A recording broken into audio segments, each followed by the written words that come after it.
tarder mes amis. Let's go. Voici Rachad.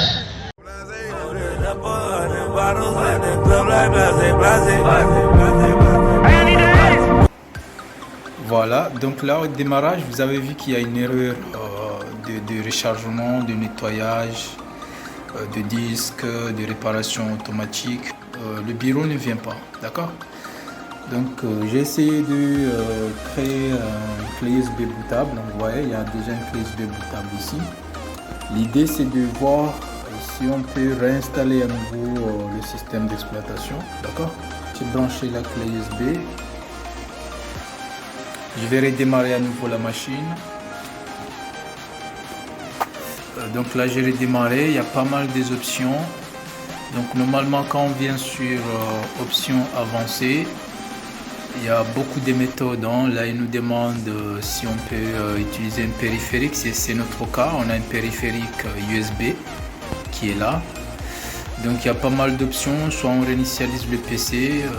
On va choisir cette méthode là pour voir. Normalement c'est les USB device parce qu'on a déjà créé une clé USB bootable, d'accord? Donc c'est ça, c'est l'option là qu'on doit choisir. Donc la clé USB est bien bootée avec Windows 10 Power ISO. On a réalisé un tuto là-dessus, comment créer une clé USB bootable. Mais vous voyez le message, system doesn't have any USB boots. Please select other boots, option in boots. Bon, c'est-à-dire qu'il ne voit pas le système dans le boot. Donc, dit de recharger ou bien de choisir à nouveau une autre périphérique de boot. Voilà, donc ce qu'on va faire, on va essayer d'accéder au BIOS. C'est ça, il y a pas mal de touches que j'ai essayé, des combinaisons. F1, F2, F12, mais rien ne passe. Rien ne passe. Donc voilà le souci qu'on va essayer de résoudre ensemble, d'accord? Voilà, donc ça vient toujours à l'état initial de solutions proposées. Donc regardez, j'essaie de regarder la machine parce que même en démarrant la machine, j'ai eu du problème à trouver le bouton power. Vous voyez ici, il n'y a pas de bouton power, mais le bouton power est vraiment juste à gauche de la machine. C'est là où il y a le bouton power. Déjà, je viens de voir un petit trou qui est juste là. Et je pense que c'est un endroit de réinitialisation pour accéder au BIOS. Donc on va tester ça parce que je ne comprends pas. Donc si j'ai pris une épingle, d'accord? Voilà, je ne sais pas si vous voyez. Là je vais redémarrer la machine ou bien éteindre la machine. Je vais éteindre la machine en question. Là, je vais vraiment appuyer pour éteindre la machine. Là je vais le laisser jusqu'à ce qu'il soit éteint. Là c'est le bouton power de la tension que je branche au niveau du chargeur. Maintenant je vais redémarrer en insérant l'épingle et en cliquant aussi sur le bouton démarrage et j'appuie. Là j'ai appuyé.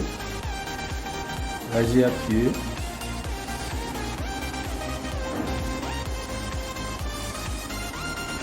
Là j'ai appuyé. Mais voilà, je ne sais pas si ça va venir au niveau du BIOS. Parce qu'on doit changer en fait l'ordre de démarrage. Non. Ouais, ce n'est pas venu. Je vais éteindre à nouveau. Je vais essayer à nouveau. Il faut que je redémarre et j'appuie. Voilà, j'ai appuyé.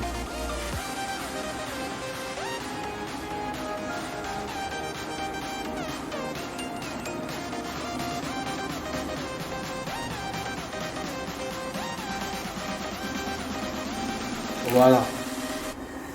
Donc heureusement on est arrivé au BIOS. Donc ça va vraiment nous fatiguer. Voici la méthode pour accéder au BIOS. Au niveau de cette machine, Lenovo ThinkPad 100. Donc j'ai essayé les combinaisons F1, F2, mais rien n'a fonctionné. Donc là, il fallait que je regarde physiquement la machine et j'ai vu ce petit trou. C'est comme les box des routeurs, il y a souvent des petits trous pour réinitialiser les... Voilà, donc je suis arrivé à accéder au BIOS. Donc quand je clique sur BIOS, c'est Setup, Boot Menu. On va voir le menu du BIOS. Là, on voit bien le Boot Manager. Quand je fais...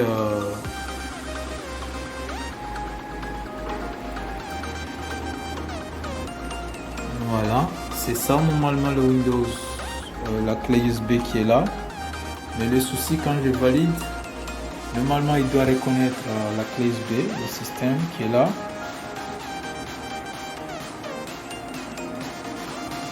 Je vais filmer. Oh, malheureusement, vous voyez, il y a toujours des erreurs qui apparaissent. Ouais. Voilà, donc j'ai refait la même chose comme avant. J'ai redémarré la machine, j'ai utilisé, j'ai inséré l'épingle au niveau du trou pour revenir au BIOS. Donc BIOS Setup. Ok, normalement c'est ici au niveau du BIOS. Donc le boot, USB boot. Ok, là je vois bien que l'USB boot c'est totalement désactivé, hein? Donc le USB boot est désactivé. Comment changer? Donc regardez, on peut changer avec les valeurs qui sont là, les flèches et tout ça, les flèches du clavier. Donc là j'ai cliqué entrée, d'accord? Là j'ai cliqué entrée au niveau du disable pour pouvoir maintenant activer le USB boot, d'accord? Voilà, donc là j'utilise les flèches pour sélectionner Enabled. Je valide avec la touche entrée. Là maintenant on voit bien que l'USB boot est activé, hein, d'accord? Donc là je vais essayer de changer les options. Boot mode, c'est UEFI. Ok, USB boot, là je l'ai activé maintenant. J'ai enregistré les enregistrements, les modifications. Ok, je vais quitter. Ok, là j'ai quitté. Je vais voir s'il va reconnaître la clé USB. Espérons qu'il va voir maintenant la clé USB. Voilà, donc on a activé les USB device au niveau du BIOS. On a vu comment accéder au BIOS et ensuite on a changé les méthodes de réparation et on a choisi maintenant l'USB, IFI USB device, vu que c'est activé au niveau du BIOS. Et voilà, grâce à Dieu, c'est venu maintenant. Il a reconnu maintenant la clé USB que j'ai branchée, d'accord? Et là maintenant vous voyez que on est venu dans l'étape, le tableau de bord de l'installation. Donc je pense qu'il y a déjà un tuto portant sur l'installation de Windows 10.